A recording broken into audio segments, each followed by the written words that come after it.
En esta noche vamos a tener como tema el juicio ante Caifás, o el juicio ante Anás y ante Caifás.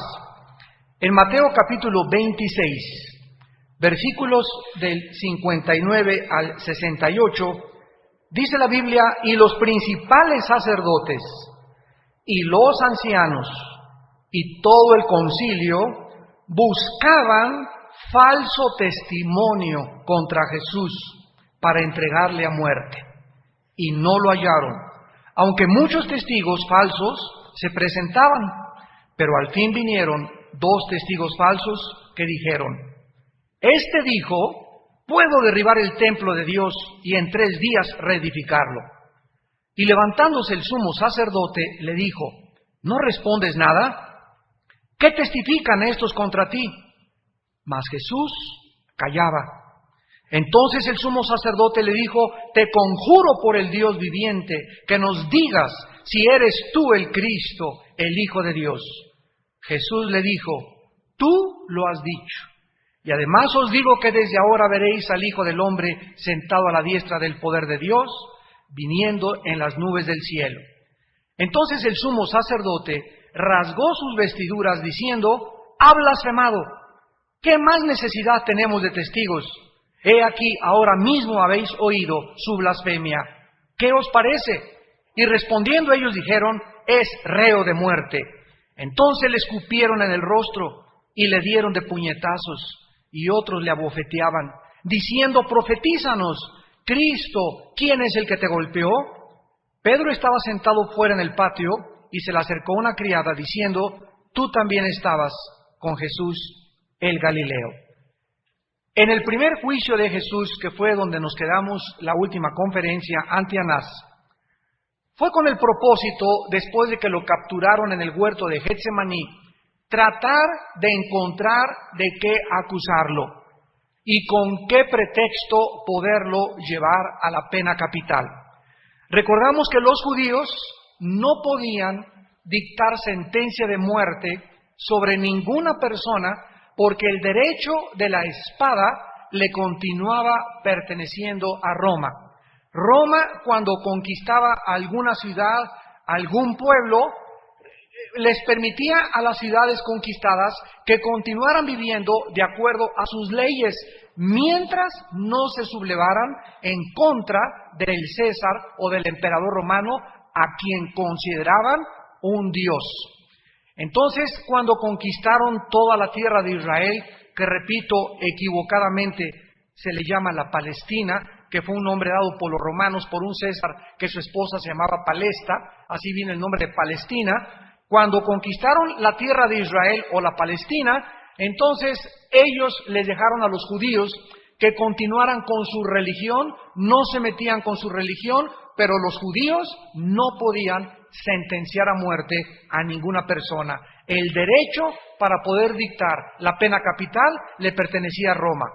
Esto es muy interesante porque vemos la hipocresía total del sistema religioso al que pertenecía el Gran Sanedrín, del cual ya hemos explicado extensamente quiénes lo formaban, cómo actuaban y por qué buscaron este complot contra Cristo.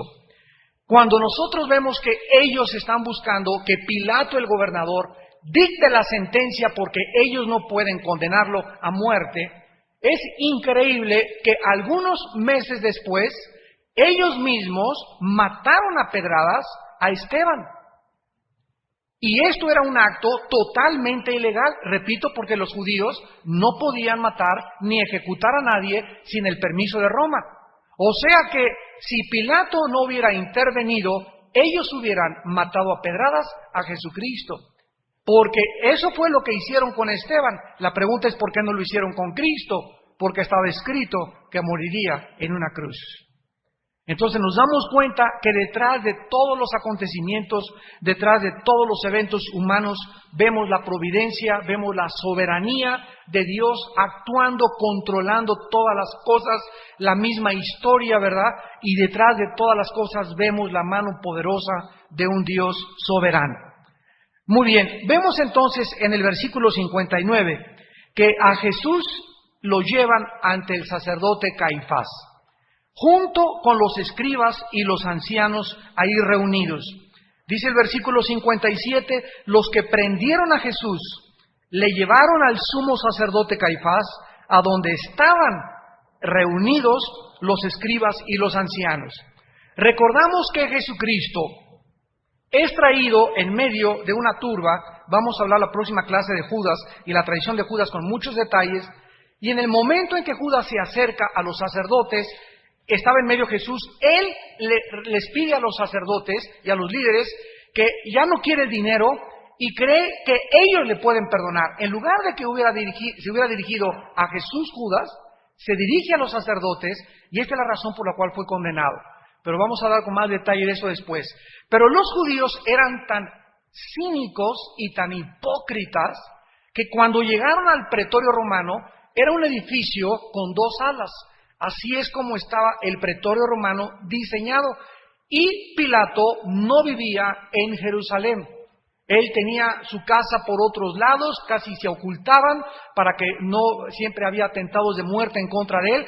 Pero en esa Pascua él se encontraba durmiendo en la ciudad de Jerusalén y él es despertado a las 3 de la mañana, porque lo que vamos a estudiar en esta noche tiene lugar entre las 3 y las 3:30 de la mañana.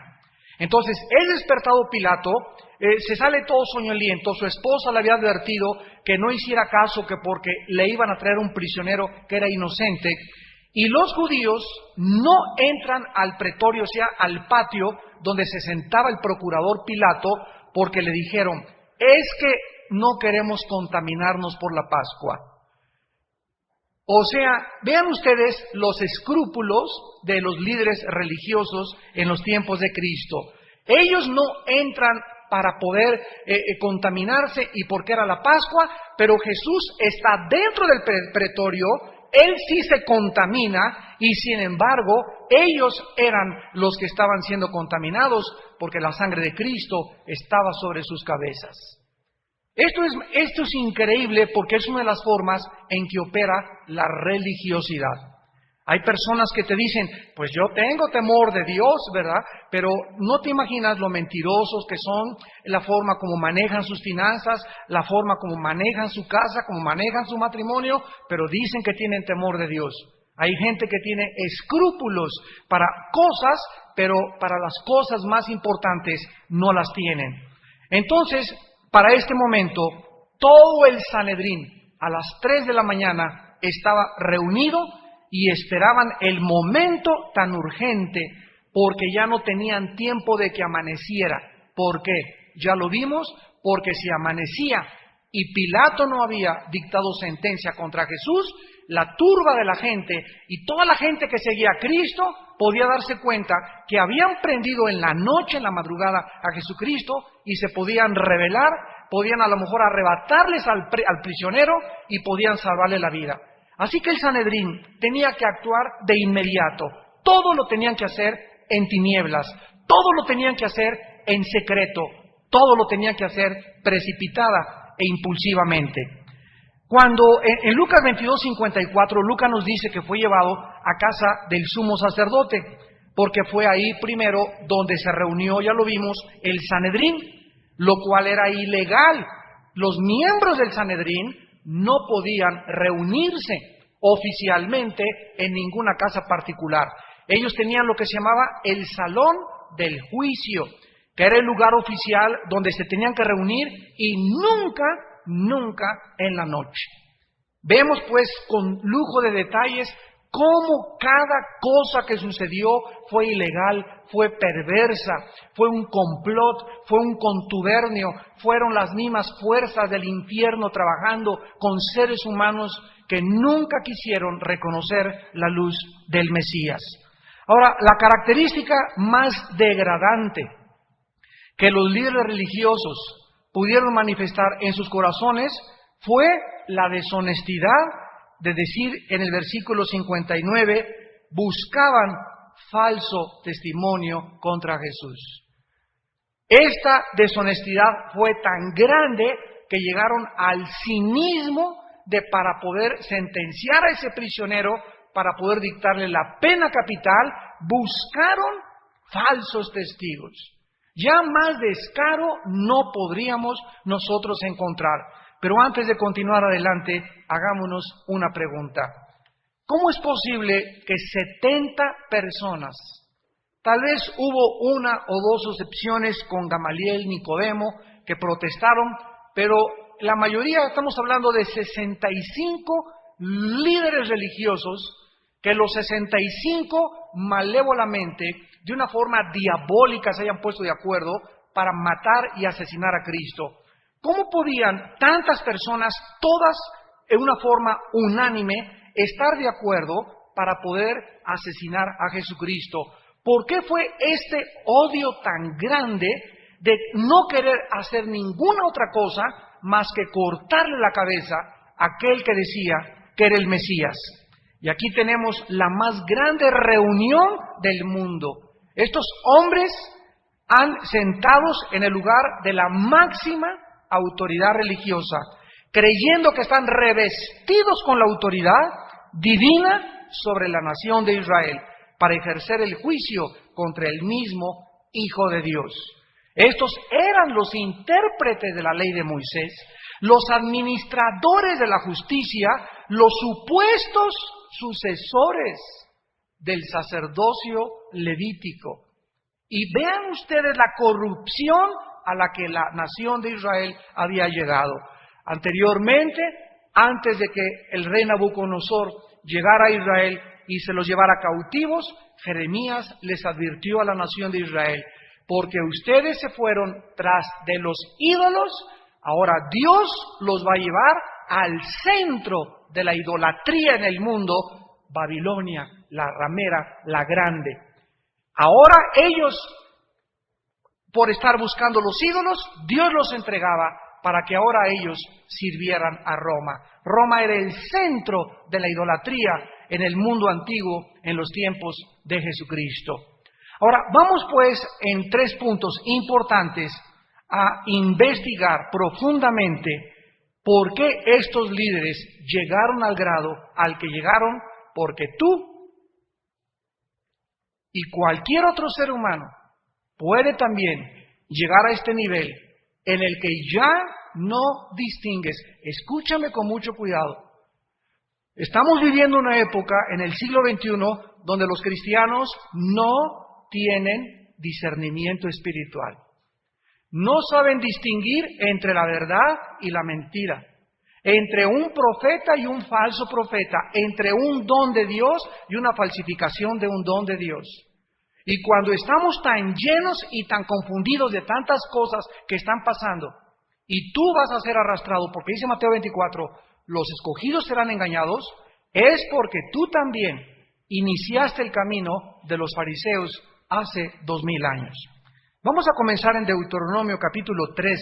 Deuteronomio capítulo 13 en el Antiguo Testamento, y veamos que el deber de la nación de Israel, el deber y la responsabilidad, porque todas estas responsabilidades ahora las tiene la iglesia, era que los líderes en Israel debían de guardar de herejías al pueblo.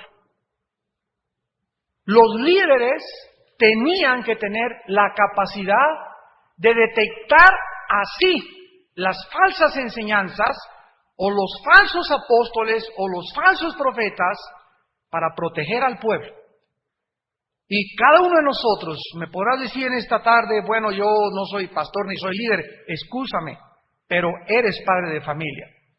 Y tu deber es proteger a tu esposa y a tus hijos de las herejías, de los programas de televisión, de los libros que tu esposa lee, de la filosofía que a tus hijos le están enseñando en la escuela, de poder transformar el programa que nuestros hijos reciben en la secundaria, en la preparatoria, comunismo, la teoría de la evolución, la inmoralidad que vivimos, y todas estas cosas, nosotros somos responsables de protegerlos.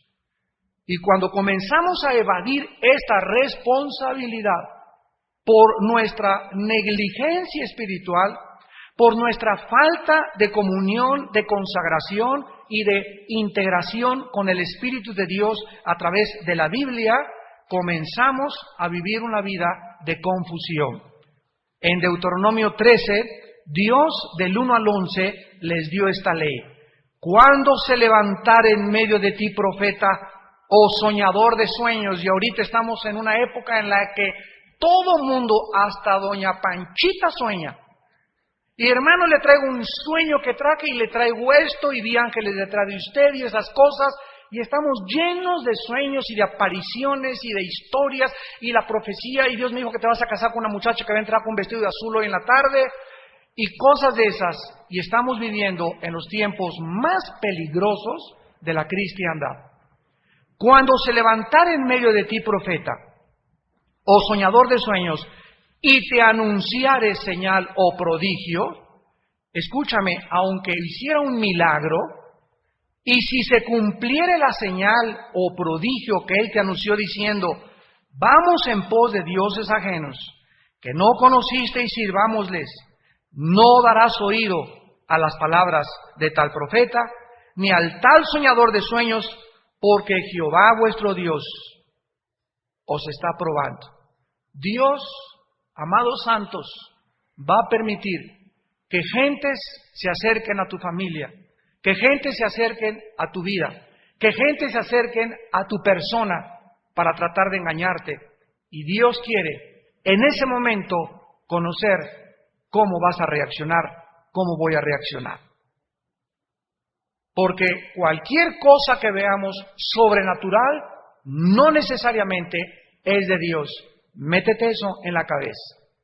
El hecho de que haya un milagro, el hecho de que veas que una figura se plasma en una puerta, o el hecho de que una persona traiga aquí grabada una cruz con sangre y que los médicos digan que es imposible más que de una forma sobrenatural y nos diga que viene un platillo volador, no importa lo que diga la gente, si lo que tú estás viendo, esa gente hace milagros y lo que dice no se apega al Evangelio de Cristo, no le creas, es un falso profeta.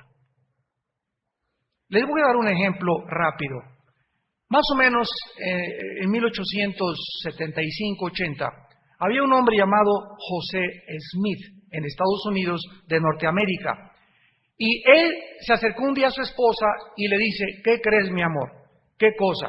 Fíjate que se me apareció un ángel y me dijo que se llamaba Moroni y que debajo de un monte, unas piedras, yo fuera e iba a encontrar 2 tablas escritas en egipcio cuneiforme, que tradujera esas tablas del egipcio cuneiforme para que pudiera Dios darme la verdadera revelación. Escuchen, la verdadera revelación. Y además el ángel me dijo que tú no eras la única, que puedo tener más de 10 esposas. Este hombre fue el fundador de la secta que se llama los Mormones o la Iglesia de los Santos de los Últimos Días. Entonces, el fundamento de este grupo de personas fue que este hombre dijo algo contrario precisamente a Deuteronomio capítulo 13. Él contradecía, porque Dios claramente estableció que era monógamo el matrimonio, un hombre y una mujer, y que no había otra cosa como la poligamia, ¿verdad? Y que no podíamos tener a más de una esposa. Entonces, desde que Dios le trajo a Adán a Eva, no le trajo a Eva a Conchita y a Bertita. Le trajo solamente a una sola mujer. Este hombre contradecía también Gálatas 1 del 3 al 6, donde dice Pablo, si un ángel se les aparece y les trae otro evangelio o les predica otro Jesús que el que les hemos predicado, está bajo maldición. Entonces, qué importante es que el único libro que nos puede ayudar en la vida para sacar a nuestra familia del hoyo, para poder saber quién tiene la verdad, para poder caminar con esperanza, con seguridad, para poder aportarles algo a nuestros hijos, es la Biblia. Y qué triste que no tengas tiempo de leer la Biblia, de estudiar la Biblia, de oír la Biblia, de estar oyendo cassettes todo el día en el tráfico, en el coche, con CDs, ¿verdad? Porque la fe es por el oír y el oír por la palabra de Dios.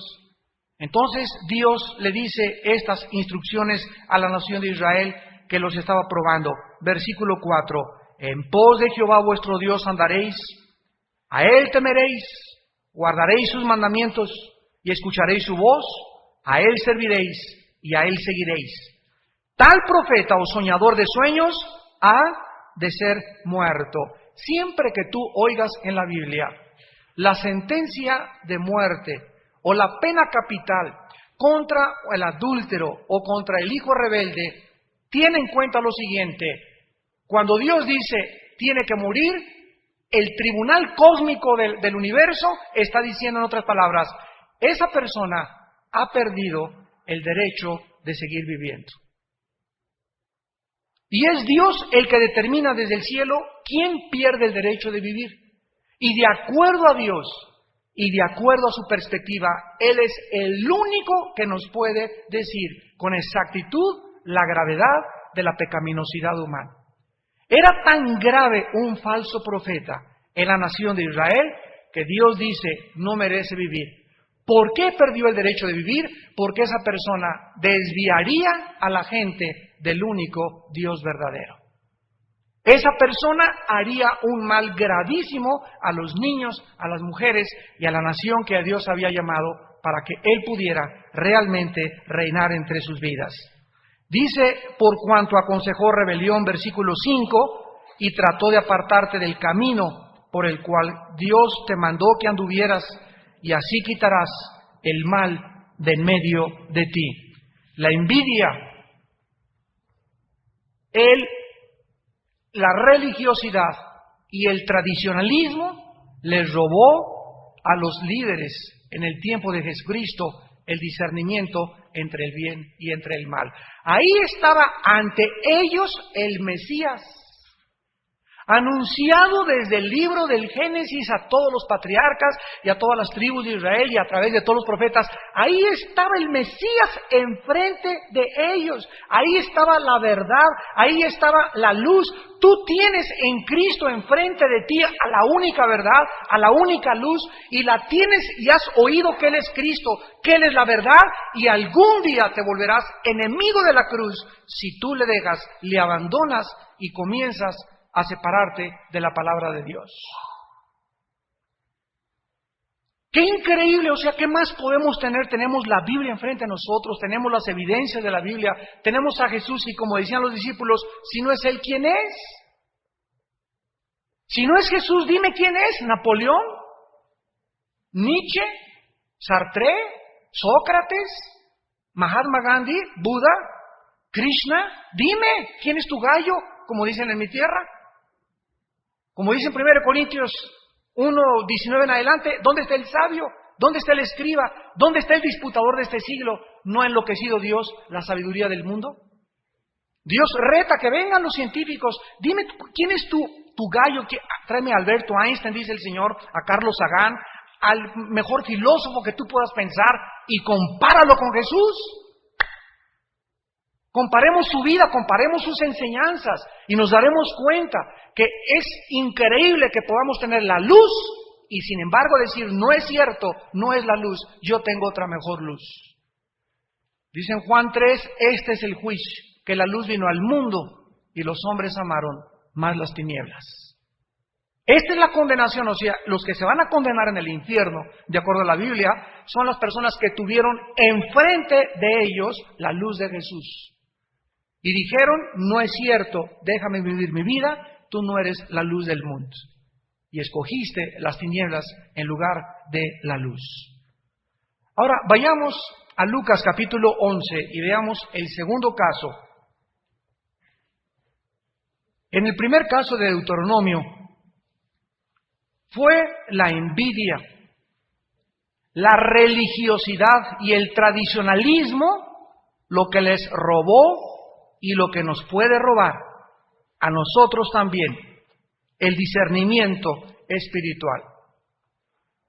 Cuando te vuelves de extremadamente religioso, tote, y donde todo es externo en tu vida, y donde solamente juzgas siempre según las apariencias, y en tu corazón no hay sanidad, no hay un cambio, no hay una transformación, te puedes quedar tirado en el desierto. Y otra de las cosas que arruina la vida cristiana es la envidia. Vamos a ver después que por envidia, fue la raíz, la envidia por la que crucificaron a Cristo. No querían que nadie usurpara la autoridad que ellos tenían como la máxima religión que prevalecía en los tiempos de Jesús. En Lucas 11, 14 al 20, Lucas 11, 14 al 20, encontramos otra situación donde vemos la raíz del liderazgo religioso en los tiempos de Jesucristo. Estaba Jesús echando fuera un demonio que era mudo. Y aconteció que salido el demonio, el mudo habló. Esto nos habla que los demonios tienen control sobre las cuerdas vocales de los seres humanos. Y hay muchas personas mudas que tienen su origen en espíritus inmundos, espíritus demoníacos. Y la gente se maravilló. Pero algunos de ellos decían, por Belcebú, príncipe de los demonios, echa fuera a los demonios. Otros para tentarle le pedían señal del cielo, mas él, conociendo los pensamientos de ellos, les dijo: todo reino dividido contra sí mismo es asolado, y una casa dividida contra sí misma cae. Y si también Satanás está dividido contra sí mismo, ¿cómo permanecerá su reino? Ya que decís que por Belcebú echo yo fuera a los demonios. Pues si yo echo fuera a los demonios por Belcebú, vuestros hijos ¿por quién los echan? Por tanto, ellos serán vuestros jueces. Mas si yo por el dedo de Dios echo fuera a los demonios, ciertamente el reino de Dios ha llegado a vosotros. Aquí tenemos un caso donde los líderes religiosos le están diciendo a Jesucristo que no es Cristo, sino es el diablo echando fuera a los demonios. Entonces Cristo les dice, ustedes dicen que es el diablo el que echa fuera a los demonios. Entonces, si yo soy el diablo y no soy el Mesías, el reino de Satanás está dividido porque yo vengo a hacer guerra contra los demonios. No, o sea, le está diciendo, no pueden ustedes pensar lógicamente. Ahora muy bien, va a llegar el momento, les dice Cristo, en que sus hijos van algún día a echar demonios y también los van a acusar lo mismo que a mí me están acusando. También les van a decir a sus hijos que están endiablados porque se ponen a echar demonios. Vemos nosotros la ilógica manera de razonar de los fariseos, por la cual ellos, viendo el poder de Cristo que tenía sobre los demonios, le atribuyen el poder de Cristo a Belcebú. Es interesante la palabra Belcebú en el griego porque significa el rey de las moscas. Esto significa que Satanás tiene entre sus muchos nombres, Satanás, diablo, el dragón, la bestia, etcétera, etcétera, el nombre de la serpiente Belcebú. ¿Y por qué se le da a Satanás el nombre del príncipe de las moscas? ¿Y por qué se asocian las moscas, estos insectos alados que son, verdad, inmundos y transmiten tantas enfermedades? Porque los demonios operan igual que las moscas. Si tú tienes una cicatriz en una mano y llega una mosca y la cicatriz está más o menos ya sanada, se te para, tú ve a una mosca y le haces esto. ¿Y no se han fijado que regresa? Y otra vez, y dices, qué terca. Y le vuelves a hacer así. O sea, ella, cualquier otro animal, tú lo espantas y se va, ya no regresa.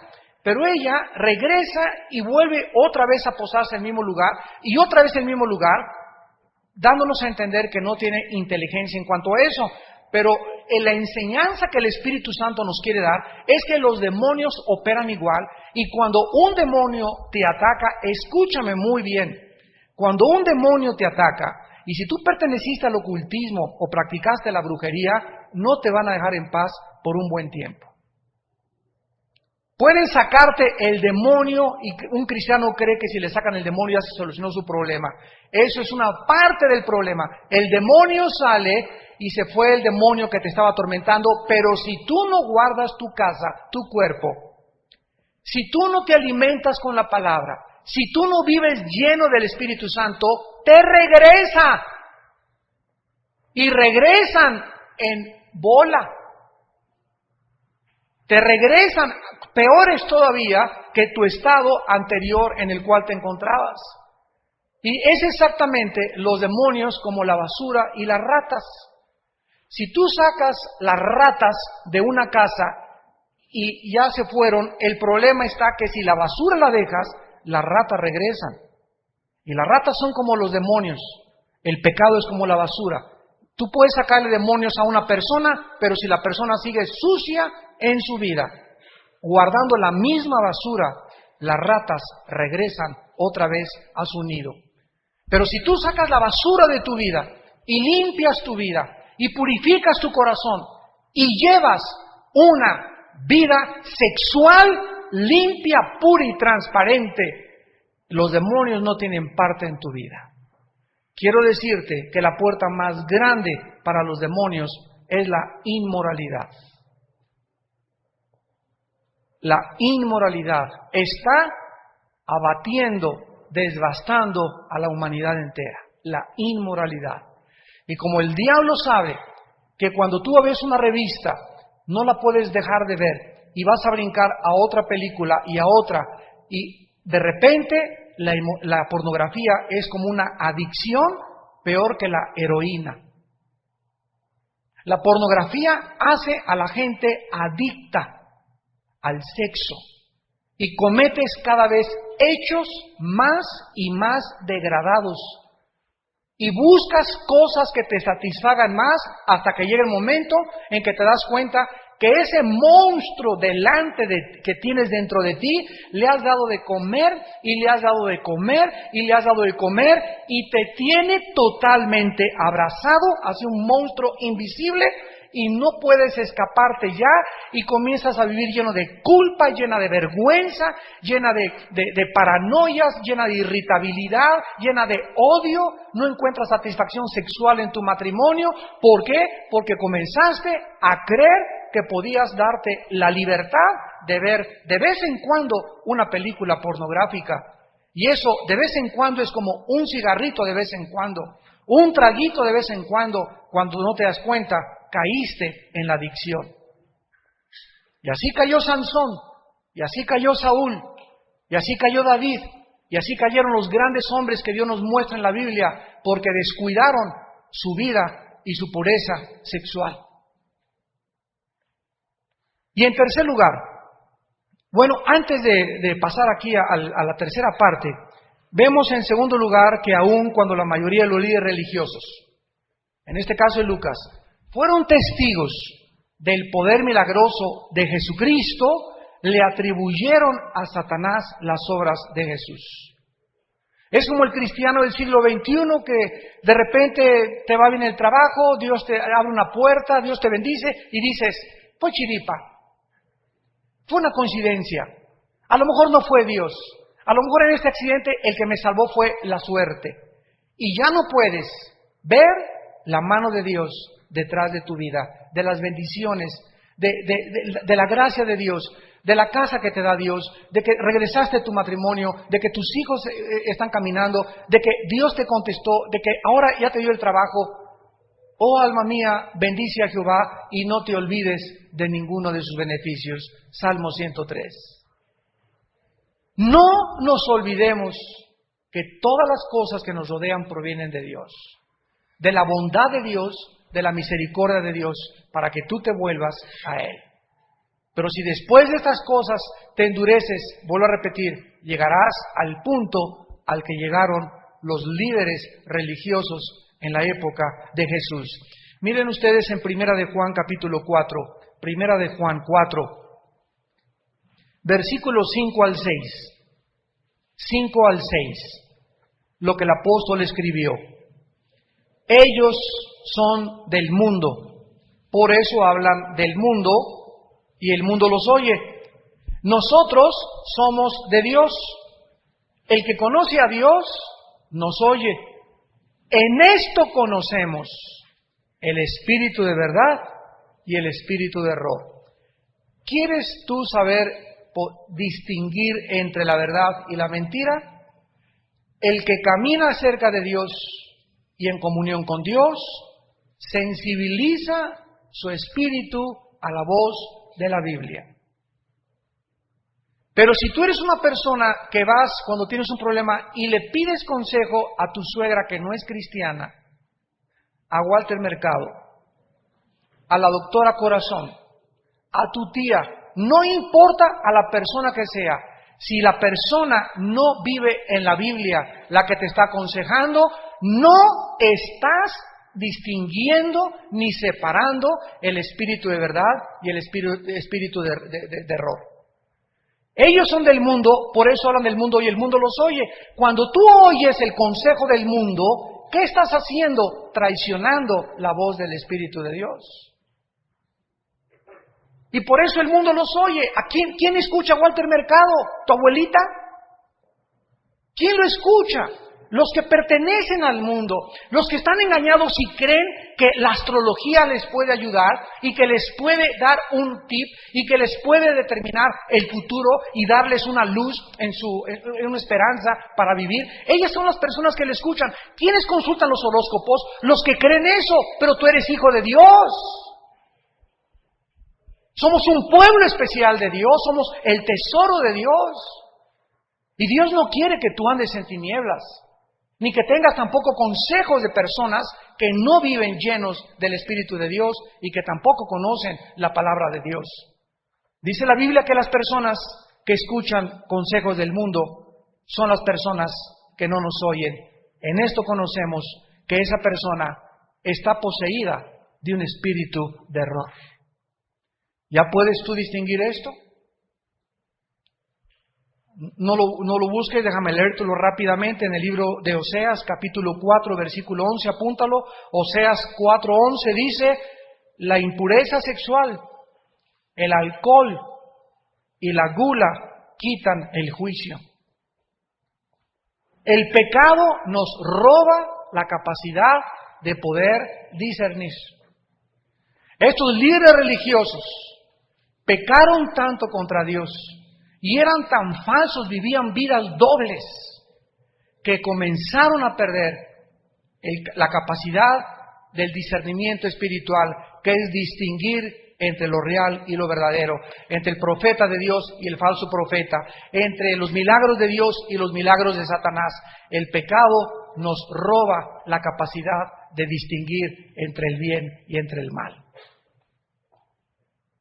Fornicación, mosto y vino roban el juicio, dice Oseas 4, versículo 11. Ahora, vayamos en tercer lugar a Juan capítulo 11, Juan capítulo 11, el Evangelio de Juan. Y veamos el tercer incidente que fue ya el colmo. Cuando los líderes religiosos, vemos la secuencia, vieron los milagros de Cristo, vieron a Cristo echar demonios, su religiosidad, su tradicionalismo, no les permitieron a ellos distinguir quién era el hombre que tenían enfrente, el Salvador de sus pecados. En Juan 11, versículo 43 al 53, Cristo es llamado por sus amigos íntimos, María y Marta y Lázaro, porque Lázaro ha muerto. Y habiendo llegado y habiendo dicho esto, hablando con María y con Marta, clamó a gran voz: ¡Lázaro, ven fuera! Y el que había muerto salió, atadas las manos y los pies con vendas, y el rostro envuelto en un sudario. Jesús les dijo: desatadle y dejadle ir. Amigos, ¿qué más grande milagro puedes ver que un muerto resucitar? Dime, ¿qué milagro más grande puede haber que ese? ¿Qué milagro más grande puedes tener enfrente de tus narices? Para darte cuenta que verdaderamente el único que puede resucitar muertos es Dios. El diablo no puede resucitar muertos, pero Dios sí puede resucitar muertos, porque Jesucristo dijo que era la resurrección de la vida. Aquí tenemos un hombre llamado Lázaro que tenía 3 días de muerto. O sea, ¿qué pasa cuando una persona se muere? Inmediatamente la sangre se comienza a descomponer, comienza a apestar. Si quieren embalsamar a una persona, le tienen que sacar toda la sangre, inyectarle formol, etcétera, etcétera, como disecan a los animales, porque con la sangre dentro el cuerpo se pudre. Entonces, el cuerpo de Lázaro ya estaba comenzando a descomponerse, tenía 3 días de muerto. Ya el efecto de la descomposición sanguínea estaba ya en un punto tremendo. ¿Qué pasa cuando una persona se muere? Dice la Biblia que el espíritu que tienes dentro y mi alma se salen. El cuerpo de Lázaro estaba en la tumba, ya pudriéndose. El alma y el espíritu de Lázaro ya estaban subiendo. Tal vez subió a la presencia de Dios. Tal vez Lázaro estuvo en el tercer cielo. La Biblia no nos lo dice. Pero cuando Jesús dijo, Lázaro, ven fuera, ¿a quién le estaba hablando? ¿Al cuerpo o al espíritu? Le estaba hablando al espíritu, y el espíritu de Lázaro oyó la voz del Hijo de Dios y bajó y se metió al cuerpo, porque el cuerpo sin el espíritu no tiene vida, dice Santiago 2, y el espíritu de Lázaro, al volver a entrar al cuerpo de Lázaro, comenzó la restauración del cuerpo de Lázaro milagrosamente. No era una resurrección de 3 horas de muerto o un estado de catalepsia, sino era un muerto de 3 días, y dice ya había una prueba médica y científica con esta, que estaba literalmente muerto. Y esto es un ejemplo de lo que Cristo va a hacer el día de la resurrección con nosotros. Tu cuerpo no importa que lo pudran, ¿verdad? Pues quien aplaudir, aplauden, gloria a Dios. Gloria a Dios. Nuestro cuerpo, no importa que te cremen, escúchalo, si te quieren cremar, mejor. Te ahorras el mercantilismo del funeral y una quila de 500 personas y, ay, lo siento, ¿verdad? Y ni lo sienten. Todo es político, ¿verdad? Todo es la apariencia, la mayoría, claro que hay personas que realmente queremos y nos aman, ¿verdad? Pero ustedes saben, la mayoría son apariencias. Entonces, si te pueden cremar y te mueres, mucho mejor, porque de todas maneras, aunque no te cremen, nos vamos a convertir al polvo porque venimos del polvo. Y nos desharemos y nos comerán los gusanos. Así que no importa cremarte o no cremarte, yo siempre recomiendo que se cremen los cristianos. Más rápido, más fácil y más pronto vendrás por ti el Señor. Cuando nosotros deshacemos el cuerpo y vemos cómo comienza a pudrirse el cuerpo, vemos que el Espíritu entra y restaura eso, y eso es lo que Cristo va a hacer con nuestras vidas. Entonces Lázaro comienza la restauración y sale vendado. Dice la Biblia que salió así Lázaro de la tumba. Imagínense el susto que se llevaron todos. Y cuando Lázaro sale vendado, Cristo pudo haber dicho que se le caigan las vendas. Así como le dio la vida, que se le caigan las vendas. Pero Él dio la vida y le dijo a los discípulos, ustedes quiten las vendas. Esto es un cuadro del discipulado. Cuando nosotros somos llamados por Jesús y nos resucita espiritualmente, salimos así todos atabotes, ¿verdad? Unos de drogas, otros de pornografía, pero todos estamos presos. Él vino a llamar a los cautivos. Y cuando Jesús dice, quítenle las vendas, es la labor de la iglesia quitar las vendas a los que salieron de entre los muertos, que son todos ustedes. Cada vez que tú vienes a un estudio, se te caen vendas, y vendas, y vendas, y vendas. En la proporción que entra la luz, salen las tinieblas, y cada día sientes y conoces más confianza en aquel que te llamó a servirle, a adorarle y vivir para Él. Y finalmente, encontramos en Mateo, regresamos a Mateo. No, vamos a terminar aquí en Juan para ver lo más importante. Dice entonces el versículo, aquí en Juan 11, versículo 51, esto no lo dijo por sí mismo, cuando estaba hablando Caifás del sumo sacerdote. No lo dijo por sí mismo, sino que como era el sumo sacerdote aquel año, profetizó que Jesús había de morir por la nación. Pero en el versículo 46 de Juan 11, algunos de ellos fueron a los fariseos y les dijeron lo que Jesús había hecho. Entonces los principales sacerdotes y los fariseos reunieron el concilio y dijeron, realmente Él es el Hijo de Dios. ¿Eso dijeron? Vean ustedes que el inicio del complot, el inicio del plan diabólico para matar a Jesús es precisamente después de que Jesús realiza el más grande de los milagros. Dijeron, ¿qué haremos? porque este hombre hace muchas señales, y si le dejamos así, todos creerán en él, y vendrán los romanos y destruirán nuestro lugar santo y nuestra nación. De repente se convierten en patriotas, y les preocupa que los romanos vengan y destruyan, cuando ellos, hipócritas. Una de las razones por las cuales rechazaron a Cristo era porque buscaban un Mesías que los librara de Roma. Y cuando estaban ante Pilato, los hipocritotas, ¿verdad?, le dijeron a Pilato, es que este prohíbe que le den tributo al César. De repente se ponen del lado de Roma, cuando ellos odiaban a Roma. Por traicionar a Cristo, se ponen del lado de Roma. Y es interesante también que Herodes y Pilatos eran enemigos y se hacen amigos para crucificar a Cristo. Es interesante cuando los malos, cuando van a llevar a cabo una acción, se juntan para ponerse de acuerdo en contra de los buenos. Lo semejante atrae a lo semejante. Y terminamos con esta acción tan horrenda y tan hipócrita de ellos, porque encontramos que esta decisión a la cual llegaron hizo que el sumo sacerdote, en el versículo 65, dice la Biblia de Mateo capítulo 26, versículo 65, el sacerdote rasgó sus vestiduras diciendo, ha blasfemado. ¿Qué más necesidad tenemos de testigos cuando dijo Jesús que él aceptaba que él era el Cristo? ¿Sabían ustedes, hermanos, que cuando el sumo sacerdote rasgó sus vestiduras, estaba violando la ley? A los sacerdotes se les prohibía rasgar sus vestiduras. Bueno, todo lo que hicieron, lo hicieron totalmente descarado, de una forma cínica y de una forma diabólica. Y finalmente dice la Biblia que le dieron de puñetazos y le abofetearon. Esto significa, en la palabra griega, que le pegaron con la mano cerrada, así en la cara. O sea, cuando Jesús ya estaba en la cruz, tenía rota la nariz, los párpados, los ojos, tenía sangre por todos lados, y cuando los soldados romanos pegaban, déjame decirte, pegaban de veras.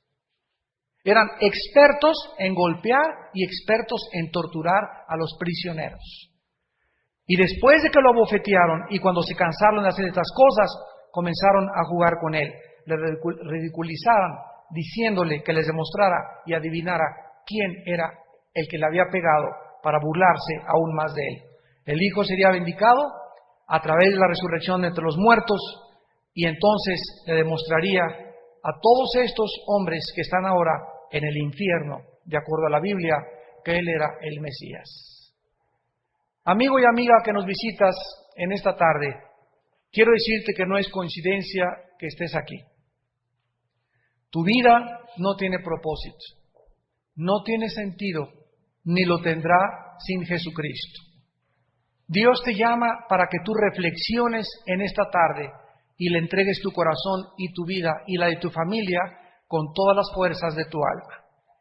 Dios quiere que sepas que hay una verdad absoluta, objetiva e inmutable en el mundo en que nos rodea. Y que no tienes que andar de filosofía en filosofía, de religión en religión, de mujer en mujer, de botella en botella, de droga en droga, de aventura en aventura, de aventura política en aventura política. Mientras tú no tengas a Cristo en tu vida, todo lo que alcances, Jesús dijo, ¿de qué te sirvió si pierdes tu alma? ¿Podrías tú considerar por un instante que hoy podría ser el último día que te hablara Dios?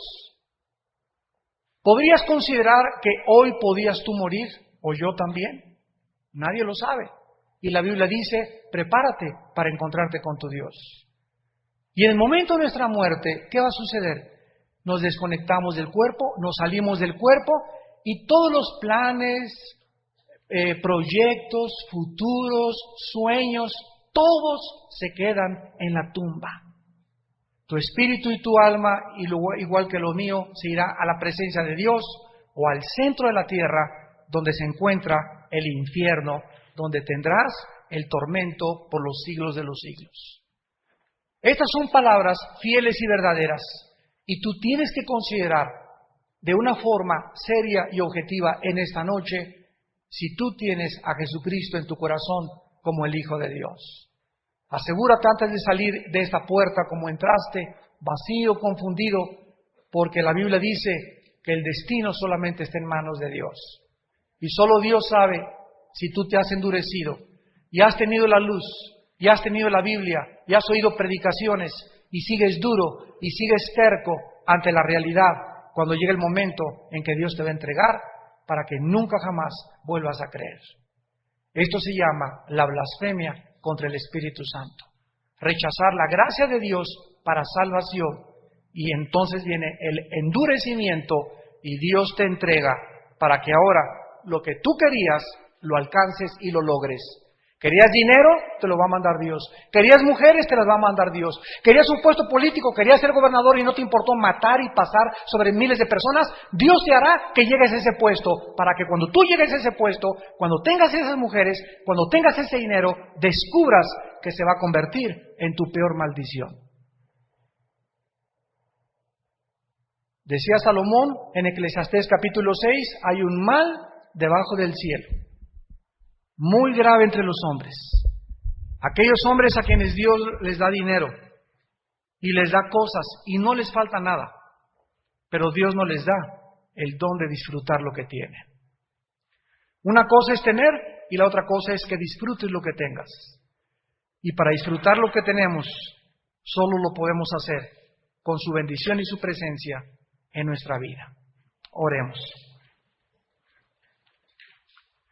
Padre, te damos gracias en esta noche por habernos mostrado a través de las páginas de tu palabra todas estas circunstancias y eventos tan trágicos que estaban claramente determinados por tu soberana voluntad, a través de los cuales permitiste que tu Hijo fuera herido por nuestras rebeliones. Angustiado él y afligido, no abrió su boca. Como cordero fue llevado al matadero. Y como oveja delante de sus trasquiladores, enmudeció y no abrió su boca. Con todo eso Jehová quiso quebrantarlo. Jehová quiso quebrantar a su Hijo, sujetándolo a sufrimientos, para que cuando haya puesto su vida en expiación por el pecado, Él vio linaje, vive eternamente sentado a su diestra, y la voluntad de su Padre será en su mano prosperada. Jesús vio el fruto de su aflicción de su alma y quedó satisfecho. Y por esta razón, Él está sentado, reinando junto a su Padre, sobre toda autoridad, sobre todo reino, sobre todo principado, sobre todo nombre que se nombra, porque Dios le dio un nombre que es sobre todo nombre, porque Él fue a una muerte, y muerte de cruz, y después Dios le exaltó a su presencia. Gracias por enseñarnos, Padre, que antes de la corona es la cruz. Y es necesario que a través de muchas tribulaciones entremos al reino de Dios. Es necesario que comprendamos que el sufrimiento purifica el corazón y que muchas veces es lo más importante para nuestra vida. Gracias, Jesús, porque vienes pronto y tu iglesia te dice: ven, Jesús, Maranata, ven pronto, Hijo de Dios. Tu pueblo te espera y te anhela. Contamos los días y porque tenemos esta esperanza, purificamos nuestro corazón todos los días también. Porque tú amas la santidad y la verdad en secreto. Y a los que temen tu nombre les darás a conocer tu pacto, y ellos se gozarán y se alegrarán porque han descubierto que en la santidad se encuentra la felicidad verdadera. Tú nos estás viendo por la televisión y donde quiera que tú te encuentres. Si tú en este momento quieres invitar a Cristo a tu vida como tu Señor y tu Salvador, dile estas palabras. Y también los que estamos aquí sentados, si alguna persona quiere invitar a Cristo a su vida, en esta tarde, dile estas palabras ahí desde donde te encuentras. Dile: Señor mío y Dios mío, he pecado contra el cielo, he hecho lo malo delante de tus ojos, confieso que soy un pecador, una pecadora. Creo que en la cruz tu Hijo Jesucristo pagó con su sangre en mi lugar. Y tú me das el perdón gratuitamente de mis pecados por causa de su justicia y de su muerte en la cruz. Señor Jesucristo, te invito en este instante a entrar a mi vida como mi Salvador. Quiero conocer el propósito por el cual nací. Quiero tener seguridad y convicciones en mi vida y descubrir que sobre todas las cosas y sobre todos mis sueños, sobre todos mis planes, sobre todos mis proyectos, el más grande ahora es conocerte, porque esta es la vida eterna, que yo te conozca, a ti, Padre, y a tu Hijo Jesucristo. Te invito, Jesús, a que entres a mi corazón y que me transformes en la persona que tú quieres que yo sea, porque te lo pido en el nombre de Jesús. Amén.